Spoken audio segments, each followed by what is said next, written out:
मैं अपने दो स्टूडेंट की कहानी सुनाता हूं आपको, ध्यान से सुनिएगा। अगर आप इस कहानी को समझ गए तो जो आगे बताने वाला हूं इंपॉर्टेंट टॉपिक्स के बारे में, उसका आपको बहुत ज्यादा बेनिफिट मिलने वाला है। ध्यान से सुनिएगा। दो स्टूडेंट राजेश और विपिन, दोनों ने ही अपनी स्टडी स्टार्ट करी, वहीं एग्जाम देने के बाद स्टार्ट कर दिया पढ़ना। बीच बीच में थोड़ा सा डिस्ट्रैक्शन भी आया, नॉर्मल मतलब एकदम नॉर्मल स्टडी चल रही थी। नंबर भी एवरेज आ रहे थे, किसी का 350, किसी का 400 के आसपास ऐसे नंबर आ रहा था। धीरे धीरे करके एग्जाम नजदीक आ गया। अभी इसी टाइम का मौसम चल रहा था, यही एग्जाम से 1.5-2 महीने पहले की बातचीत है। दोनों ने ही प्रिपरेशन अपनी बहुत अच्छे से स्टार्ट कर दी। एक जो था बच्चा राजेश, वो पैनिक में चला गया। ढेर सारे YouTube के वीडियोस सर्च करने, देखने, how to study 12 hours, how to study this, how to study that, how to get AIIMS, 10 तरह की वीडियोस देखने स्टार्ट कर दिए और 10 रिसोर्सेज से। हुआ क्या, देखो सब कोई अपने अपने हिसाब से बात सही ही बोलता है। हर एक इंसान का एक अपना एक्सपीरियंस, अपनी एक जर्नी रही है, उसके हिसाब से वो अपनी बात बताता है।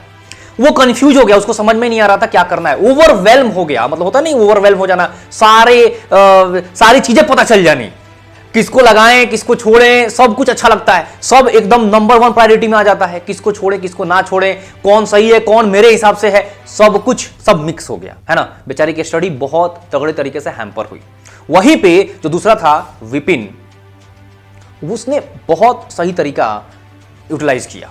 वो आया मेरे पास, बातचीत किया कि सर आप ना मुझे कुछ ऐसे टॉपिक्स के लिस्ट बता दीजिए जिससे कि मैं अगर उसको कमांड कर लेता हूं तो मेरा एकदम है कि ना, हाँ अब मैं एक स्टेप आगे बढ़ गया, बाकी तो पढ़ना सब पड़ेगा बेटा, ध्यान देना है। मैंने भी उसको यही बात बोली थी, पढ़ना तो आपको सब पड़ेगा, बट मैं आपको वो most important, most scoring 30 topics बताने वाला हूं केमिस्ट्री में, जो आसान भी है और वो सबसे ज्यादा नंबर भी ला करके देगा।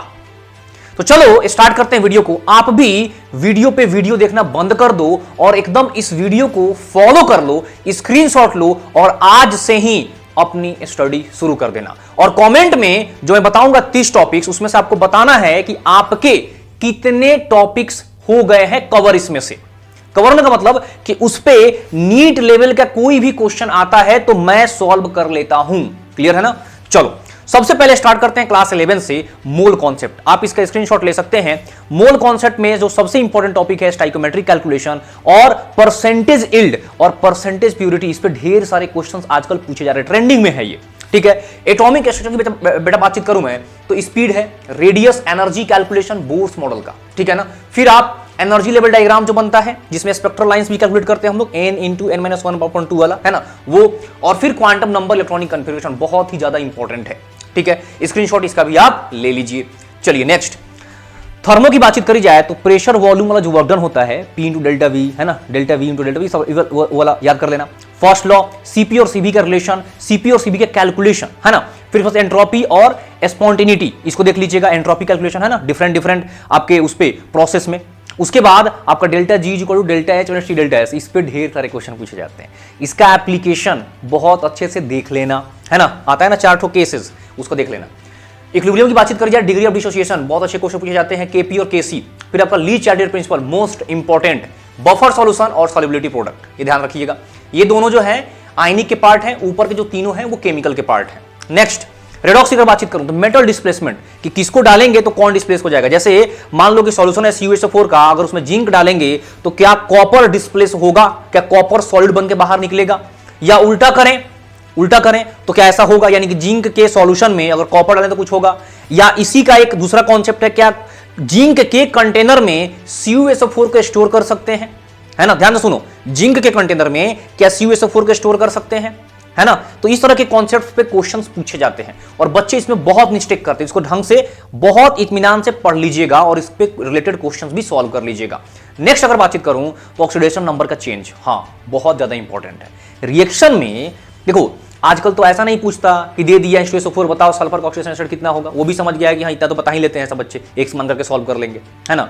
कुछ एक्सेप्शनल केसेज है वो भी बच्चों को याद हो गया है आजकल, वो भी याद कर लेना। ऑक्सीडेशन नंबर यानी कि रिएक्शन में जो ऑक्सीडेशन नंबर चेंज हुआ है, जैसे मान लो कि कोई रिएक्शन हो रहा है, KMnO4 है और जाकर के MnO2 में कन्वर्ट हो गया, तो कितना ऑक्सीडेशन नंबर चेंज हुआ, किसका, Mn का, मैग्नीज का, उस पे क्वेश्चंस पूछे जाते हैं। अच्छा उसमें होता क्या है कि आपसे एक ही क्वेश्चन में 2-2 बार पूछ लिया, इसमें भी और इसमें भी, तो स्मार्ट तरीका है क्वेश्चन पूछने का। बैलेंसिंग ऑफ रेडॉक्स रिएक्शन जरूर देख लीजिएगा, बहुत ज्यादा इंपॉर्टेंट है, इस बार पक्का क्वेश्चन इस पे पूछा जाने वाला है, ध्यान देना है। नेक्स्ट अगर बातचीत करी जाए क्लास 12 की, क्लास 12 में 3 चैप्टर है ना। जैसे इसमें कितने चैप्टर हो गए आपके, मोल, एटॉमिक, थर्मो, इक्विलिब्रियम, रेडॉक्स। मोल, एटॉमिक, थर्मो, इक्विलिब्रियम और रेडॉक्स, 5 चैप्टर। अच्छा इसमें आइए जरा देखते हैं। सॉल्यूशन में हेनरी लॉ बहुत ज्यादा इंपॉर्टेंट है। आइडियल नॉन आइडियल सॉल्यूशन का कॉन्सेप्ट और साथ में एग्जांपल भी याद रख लेना, एग्जांपल भी याद रख लेना, ठीक है ना। आइडियल सॉल्यूशन, नॉन आइडियल, जिसमें पॉजिटिव नेगेटिव डेविएशन होता है, उसका एग्जांपल भी और साथ में कंडीशन। जैसे होता है ना कि आइडियल सॉल्यूशन में डेल्टा एच कितना होता है, डेल्टा वी कितना होता है, delta we mix 0, delta H mix 0।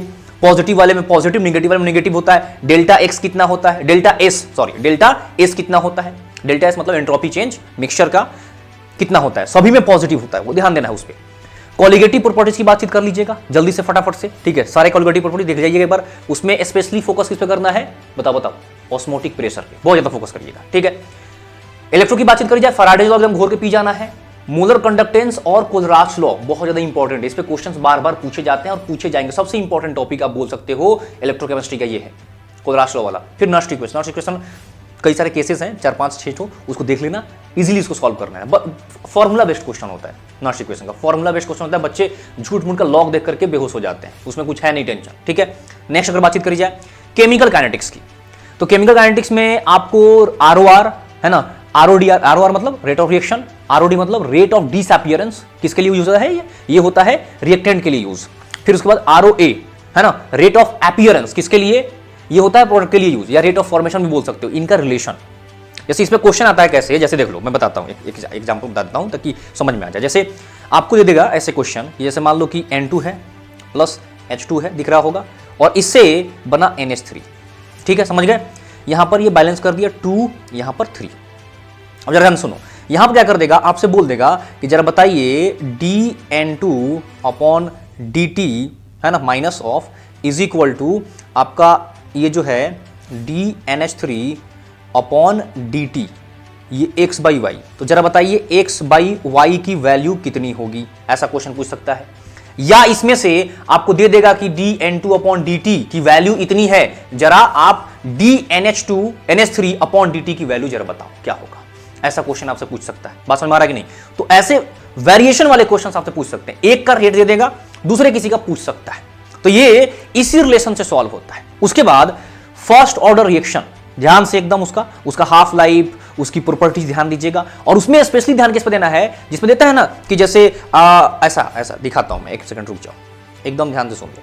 जैसे बोल दिया कि साहब T50% एक रिएक्शन का 40 मिनट है सपोज दैट, तो अब जरा बताइए T75% कितना होगा, ऐसा क्वेश्चन। बात समझ में आ रहा है कि नहीं। ऐसे क्वेश्चंस पूछे जा सकते हैं, ठीक है। इसमें से जरूरी नहीं कि 50% दे या 70% ही पूछे, अलग अलग। जैसे मान लो कि आपसे दे दिया कि T40% इतना है, तो जरा बताओ T80% कितना होगा, ऐसा क्वेश्चन पूछ सकता है।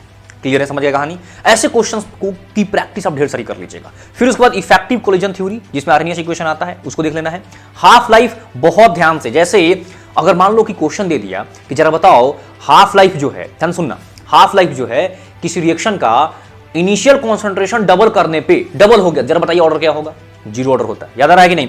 टी हाफ 0 ऑर्डर के लिए डायरेक्टली प्रोपोर्शनल होता है इनिशियल कॉन्सेंट्रेशन के, है ना, और इनवर्सली प्रोपोर्शनल होता है किसके लिए, सेकेंड ऑर्डर रिएक्शन के लिए इनवर्सली प्रोपोर्शनल होता है, और फर्स्ट ऑर्डर के ऊपर डिपेंड ही नहीं करता, है ना, फर्स्ट ऑर्डर कांस्टेंट चलता है ln2/k।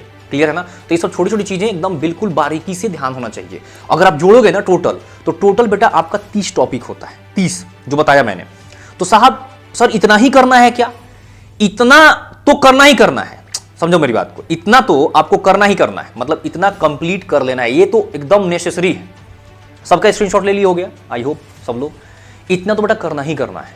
उसके बाद इतना अगर हो गया ना कंप्लीट, फिर उसके बाद क्या करो, अदर टॉपिक्स को भी ढूंढो। मैं हालांकि बताऊंगा, इसके बाद का भी एक वीडियो रिलीज करूंगा अगर आप लोग बोलोगे तो, ठीक है। तो आप इसमें से मुझे बताना कि कितने टॉपिक्स आपके कंप्लीट हो गए हैं।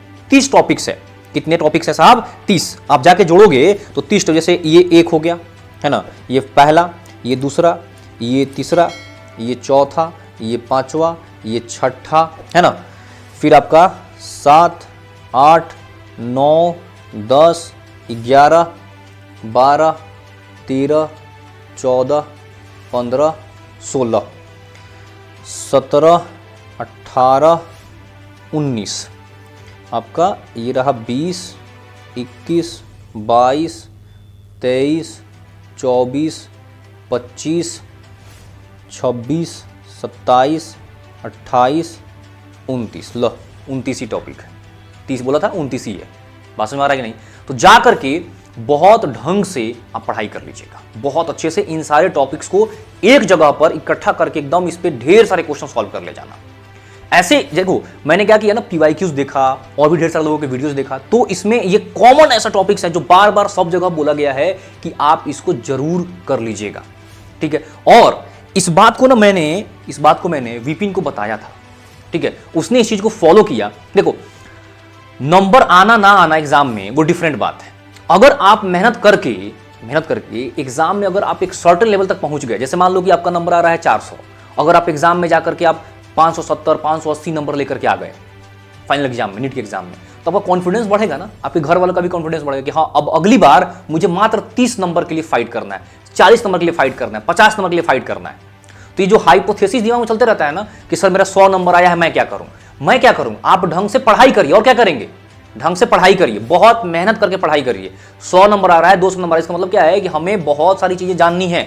और नीट का एग्जाम इतना भी आसान नहीं है कि कोई आज उठे और जाकर कल सॉल्व कर ले जाए या उसका हो जाए, ऐसा नहीं है। मेहनत लगेगा, क्या लगेगा? मेहनत लगेगा। मेहनत लगाओगे तो जरूरी नहीं है कि आपका बहुत समय लगे, बट हाँ एक पार्टिकुलर टाइम तो जरूर लगेगा। मतलब ऐसा कोई बच्चा मान लो कि आता है आज जगह और बोला कि सर क्या मैं 720 लेकर क्या जाऊंगा, ठीक है, हंसने वाली बात है, हंसी ही आएगा। क्या बोल सकता हूँ इसमें, जरा बताओ, मैं इसमें क्या बोल सकता हूँ? ना हाँ बोल सकता ना बोल सकता। क्यों? क्योंकि एटलीस्ट पढ़ाई तो करो पहले, कम से कम पढ़ाई करोगे तभी कुछ पॉसिबल है।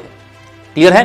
तो बच्चों हम लोग जैसे आप लोगों के लिए वन शॉट प्लान किए हुए हैं, वन शॉट कर रहे हैं, ठीक है। बहुत सारे बच्चे डिमांड किए थे इसका, वन शॉट से करवा दीजिए, तो वन शॉट करवा रहे हैं हम लोग हर एक चैप्टर का, है ना, हर एक चैप्टर। उसमें फिजिकल केमिस्ट्री ऑलमोस्ट क्या पूरा कंप्लीट है फिजिकल केमिस्ट्री। फिर आपका ये ऑर्गेनिक में हम लोग कंप्लीट कर चुके हैं IUPAC, GOC और आइसोमेरिज्म हम लोग कंप्लीट करने वाले हैं। IUPAC, GOC, आइसोमेरिज्म हम लोग कंप्लीट करने वाले हैं, यानी कि कल ऑप्टिकल आइसोमेरिज्म लास्ट पार्ट, ठीक है। ऑप्टिकल आइसोमेरिज्म सेपरेटली मैंने बोला था पढ़ाने के लिए, क्योंकि उस पर क्वेश्चंस ढेर सारे पूछे जाते हैं, तो थोड़ा मैं सोचा था कि टाइम देकर के इसको पढ़ा दूं। फिर उसके बाद हम लोग स्टार्ट करेंगे वहीं हाइड्रोकार्बन, है ना, ऐसे करके हम लोग कंप्लीट करेंगे। और साथ में एक पैरेलल में एक चीज लेकर के आ रहा हूं, क्वेश्चन प्रैक्टिस सेशन आप लोगों के लिए, जिसमें मोस्ट एक्सपेक्टेड क्वेश्चंस की हम लोग प्रैक्टिस करेंगे। जैसे इनऑर्गेनिक अगर कोई चैप्टर होगा, जैसे मान लो पीरियोडिक टेबल है, तो उसमें लगभग हम लोग 100 क्वेश्चन करेंगे। और मान लो केमिकल बॉन्डिंग बड़ा चैप्टर है, लगभग 150 क्वेश्चन करेंगे। एटॉमिक है, फिजिकल केमिस्ट्री है, तो उसके हम लोग 50 क्वेश्चन, 30 क्वेश्चन ऐसे क्वेश्चन सॉल्व करेंगे हम लोग, ठीक है ना, ताकि जिससे हमारा पूरा का पूरा कॉन्सेप्ट एक बार बिल्ड हो जाए और हमारे पास ऐसे क्वेश्चंस की लिस्ट आ जाए जिसके पूछे जाने की प्रोबेबिलिटी ज्यादा है एग्जाम में। क्लियर है? तो आई होप आप लोग इस सेशन को लाइक करेंगे, और लाइक करेंगे मतलब पसंद आएगा, है ना, और आपका फायदा होगा। यही कोशिश करी जा रही है। कोई और भी डिमांड होगा जरूर कमेंट सेक्शन में बताना। हम लोग पूरी तरीके से आप लोगों के साथ लगे हुए हैं एग्जाम तक, ठीक है। और बहुत अच्छे से पढ़ाई करो, नेगेटिविटी को बाय बाय टाटा कर दीजिए और मस्ती से पढ़ाई करिए। राजेश मत बन जाइएगा, ठीक है। हाँ राजेश के बारे में बता देता हूं, उसका नंबर आता था ना 450 400 के आसपास, 350 नंबर आया, 347 नंबर। और जो विपिन था, विपिन का नंबर पता है कितना आया? उसका नंबर आया 587। अगली बार वो कॉलेज चला गया। बात समझ में आ रहा है कि नहीं? तो ढंग से पढ़ाई करिए। Bye bye.